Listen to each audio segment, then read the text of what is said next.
beyond the headlines. Business Express on Smooth 98.1. We're live on YouTube. Good morning, everybody. Good morning to YouTube. And second to the last day of the year. Incredible. We're ready. Wow.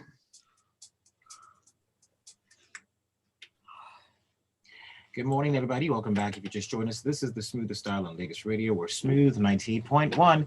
It's the 30th day in the month of December. Can you believe it? It's a day to the new year. It's time for Business Express, like I mentioned. Rotus is here with us this morning, as always, leading us through conversations. Good morning, Rotus.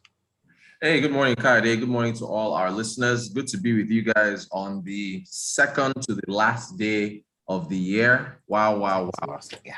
Man, that makes a lot of sense. Something else. If you're out there and you want to be a part of our talk, please send us a WhatsApp message. Send it to 0809-444-0981. Rotus, what are we talking about this morning? Well, of course, as a reminder, today's show is brought to us by the good folks at Stanbic IBTC. So shout out to Stanbic IBTC. Look, I'm looking at President Buhari's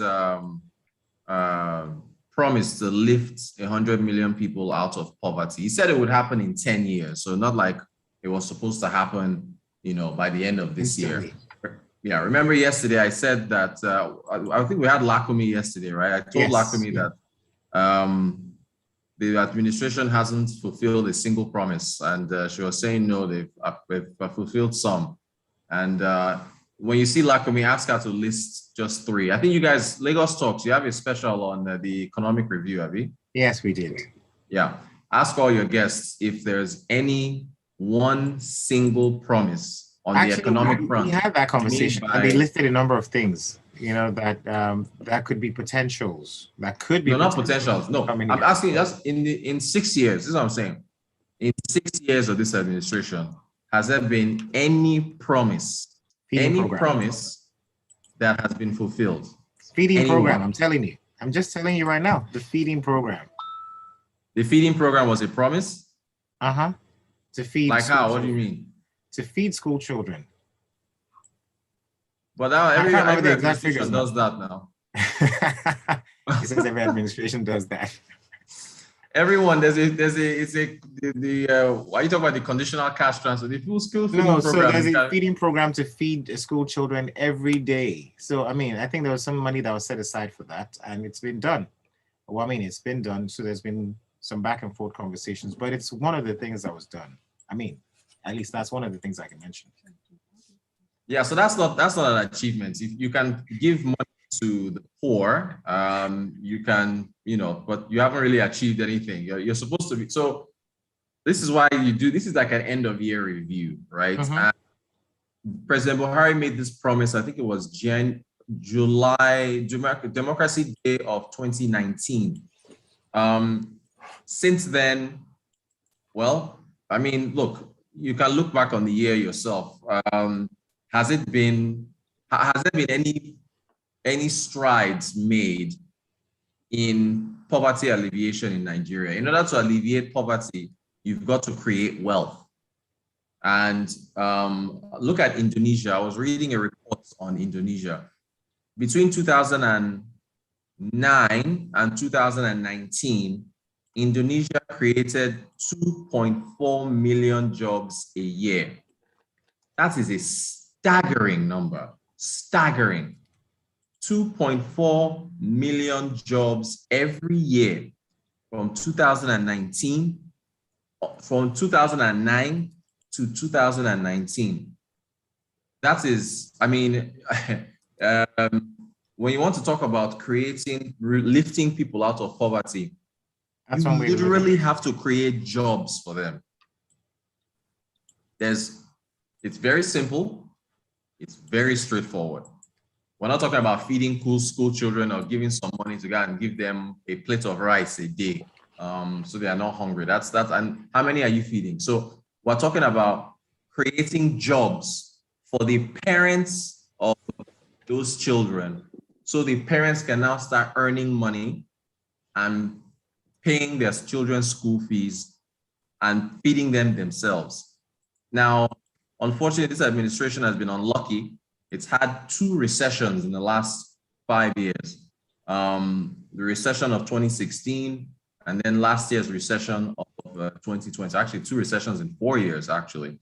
So that's kind of set things back. So they were unlucky to see oil prices drop, and they were also unlucky to have the COVID pandemic. But what about the response to the pandemic? What about, Response to the oil prices dropping. Exactly. So, look, if we look back on this year, again, look, GDP growth, 0.5% in Q1, I think 5% in Q2, 4% in Q3. Maybe we do 3% or 2.5% for the year, if we're fortunate. But as the largest economy on Africa, which I don't even like saying that anymore because it's supposed to suggest something, but we haven't really seen any potentials to go with that. You've got to create jobs for you. If you're in the administration and you're sitting down right now, or I think they'll probably still be sleeping. If you're sleeping right now in the administration and when you wake up and you look back on the year, you ask yourself, how many jobs did we create? How many people's lives did we improve? How many people were lifted out of poverty as was promised? Because the idea was to say 100 million people will be lifted out of poverty. But then again, 10 years. In 10 years. So there's about 17 months before this administration takes about, yes? So do you think much can be done within that time? Or within this time? I'm doubtful, because next year, next year, there's going to be so much electioneering going on. People, jostling for position, backroom deals being struck. A lot of focus is going to be who's running for president, who is going to be the president. Yesterday, or was it the day before yesterday? It was either yesterday or the day before. Okay, I think it was the day before yesterday. I was driving down Body Lawn and saw a group of people with a banner, Tinubu for 2023, and they were singing and dancing. Oh, wow. Okay. I thought the man himself hasn't even declared his candidacy, and yet you've got all these groups pushing for him to run. Will Vice President Osibanjo, will he run? I mean, all those are the things. So amidst all these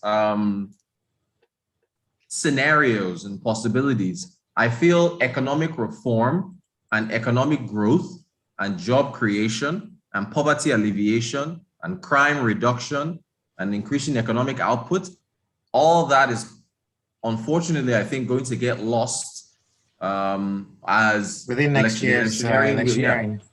Historically, it's not something that you've seen where there's groundbreaking, although because the APC wants to probably make itself look good in the eyes of the polity, maybe they'll try to press for 1 or 2 big things to be done next year so they can campaign on that in 2023. But again, we haven't got unemployment data. Improbable. Yeah, go ahead. Yeah, it doesn't look likely. That's what you're I was trying to come to your sense for you. It doesn't look like it's probable, like it's going to happen. I'm yet to be surprised. Think about our unemployment data. We haven't got updated unemployment data in Nigeria since the second quarter of 2020. And so if you're not going to be getting updated unemployment data, how can you track job creation in the country? Speaking of job creation, Rotus, okay, so we know that we have various thriving sectors or sectors that are supposed to be thriving in a certain type of way. So what areas would you think that the government should focus on when it comes to, creating these jobs? Because we've seen some sectors like the entertainment sector, for example, it's really, really fast growing. The energy sector needs a bit of work, there's so much, right? There's so many sectors. So what sectors do you think the government needs to focus on to create these jobs? ICT, the information and communication technology.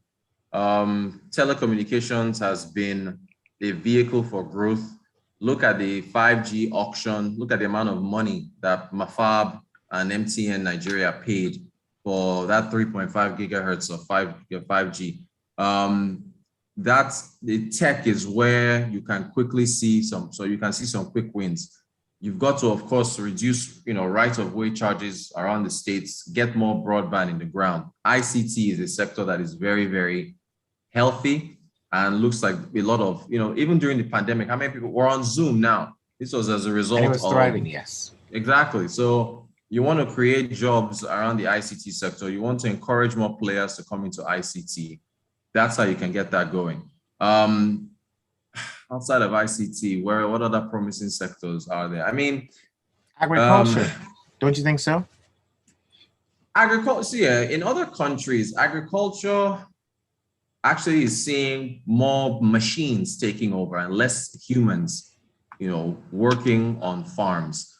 A lot of us talk. I mean, have you ever picked up a hoe and cutlass and gone out to a farm to go and cultivate land? It's really, it's a very tedious tough work. thing to do. Yeah. Very, very tedious. And I don't know any youth that I can, that tells me, hey, Rotus, I want to go. I mean, farming is a good business. People want to own farms, but they don't want to necessarily do the labor themselves, meaning that you have to have mechanized farming in order to be able to get more output. I mean, a presentation was made to the by the Presidential Advisory Council, the Economic Advisory Council, led by Doing Salami. It was back in February of this year, right? And President Buhari famously said, oh, wow, I think he said only farming 5 or 6% of the land has proper irrigation, or 2% of land in Nigeria has proper irrigation. He was like, wow, we didn't know that. Thanks for bringing this up to our attention. We will not fall asleep. We will wake up. This was part of the poverty alleviation drive. He made this promise in 2019. And in 2021, he was getting apparently his first updates on the lack of irrigation on land. There's also insecurity and all these other things, infrastructure challenges that are affecting output in agriculture. So there's just so much that needs to be done there. Has there been a reduction in insecurity? Have they been going down or going up? So look, you can, I'm sticking to the economic metrics, but I have to mention insecurity because insecurity affects, what was, and then some policy decisions, like the decision to shut the land borders, that sent inflation to the roof, so the government has a single-digit inflation target, and that decision to close the borders didn't really help. In fact, it took them further away from their single-digit inflation target. So, there's all these moving parts. And he'll be out. So 2021 was not exactly a successful year for the government then. Outside the fact that there were 2 recessions, it wasn't exactly a successful year because all the policies that were put in place didn't really fall through. They did not. And again, they will point to the recession and say, look, it was COVID. It impacted the ability to do so many things. And a lot of governments around the world will basically be pointing at COVID and saying it was the fault of the virus. But again, we've had 6 years of the administration. Again, there was another recession. So they've been unlucky. But as to what, as we look at 2022, I'm gonna, I won't hold my breath, Kayode, because I'm just preparing for a lot of election headlines, a lot of political headlines. I'll just be cautiously optimistic that we can see some form of economic reform that can change things. Real quick, let's take a message from Gilbert Musa. He says, on job creation, we need several advocates in Nigeria to keep creating the buzz like the man named Chris always emphasizes about job creation in South Africa. Let's also ask ourselves, what did the Nigerian government do with the Gulf windfall money in 1990 and 1991 when oil prices was at a record high? Were all the physical projects on ground? So, well, those are basic questions that he's asking there.